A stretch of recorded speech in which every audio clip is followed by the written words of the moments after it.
So, hello, my name is Kate White, Director of Center for Prenatal Perinatal Programs, and I'll be hosting parenting expert and world-renowned speaker Robin Grille to do a short course.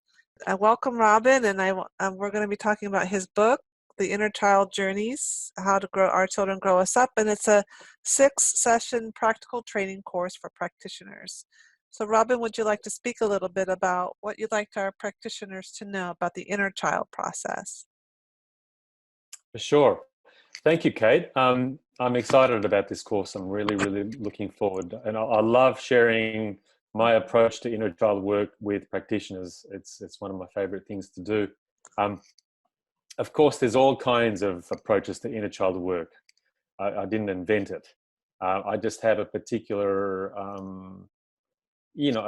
I do it with a particular accent, I guess. Yes. And there's particular things that I emphasize. And the way that I do inner child work with people is that it's not directed. The experience isn't directed. It's more about discovery. And the direction comes from inside your body. So there isn't a sense of a prescribed kind of a result. Let's try and see if I can make my inner child happy. It's listening to the inner child. The beginning, the launch pad, as it were, is a trigger that has come, a trigger that is real for you, that has come through your relationships. The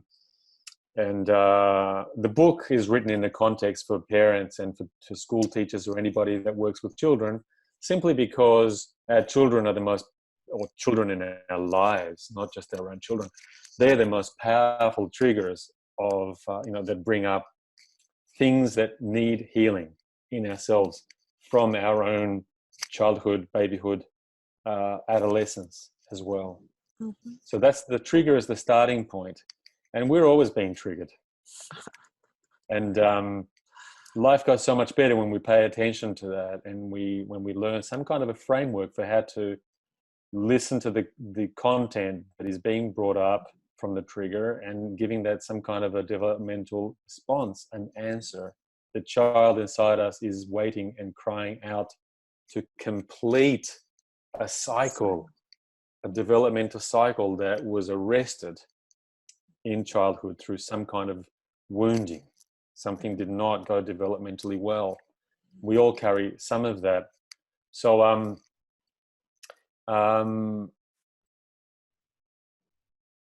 the process, I guess the most exciting part of the process for me is that I've seen through all of my years of working with people as a psychotherapist how the wisdom of the body, that when something was developmentally arrested, there was a trauma of some kind, or a neglect of some kind, that the body knows what wants to come next. There's like an experience that wanted to happen that couldn't. And it'll come in my inner child process. It comes in the form of a wish. It'll come in the form often of a fantasy that on the surface seems fantastic. It's unrealistic and impossible, but it carries a wonderful message that tells you what you need developmentally, whether it's something that you need from the outside world or something that needs to come from inside you, an unexpressed boundary or unexpressed creative urge or unexpressed impulse of some kind. There's a wisdom of the body that I trust, and I love to show people how to retrieve that, and that's what my process is about. And the wish of the inner child is the developmental need that then can come to fruition through the right developmental nutrient. That's where the work becomes creative. How do we find an adult appropriate way to nourish or to liberate that developmental need that became articulated through the wish?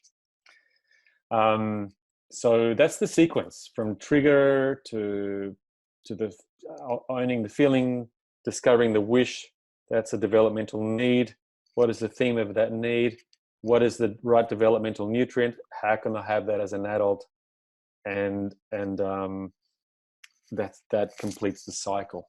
Right. And it builds so much more by the more that we feed the inner child, the more that we can intuit what our own children need, Right. because their behavior is a code. Our children don't always tell us directly what they need. Often their behavior is an indirect, their need is codified by their most bewildering and baffling behaviors. Right. Our intuition doesn't come from reading our child so much as from reading our inner child. Right.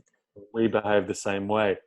That's the power and the objective of my process. And I teach practitioners on how to deliver the process both in a formal, in-depth way, which is you're guiding your client through a series of steps that complete a cycle. And it can be a closed-eye process. It can be a very regressive and very profound process, very beautiful process. Or you can just weave the inner child aware conversation, inquiry, curiosity very gracefully in and out of conversation without necessarily going into a deeply regressive state. So Right. there's the snorkel approach and there's the scuba diving approach. There's a deep sea dive as Right. well. And there is method to that, and things to understand. There's concepts to understand, understanding our own curiosity. Our curiosity is a very important key to how we interact with our clients. Right. There's a message in our own curiosity. Right. So that's the thing that I want to deliver for practitioners. Great. Well, we'll have 6 sessions, 6 Mondays in the United States, 6 Tuesdays in Australia. I'm looking forward to meeting you all.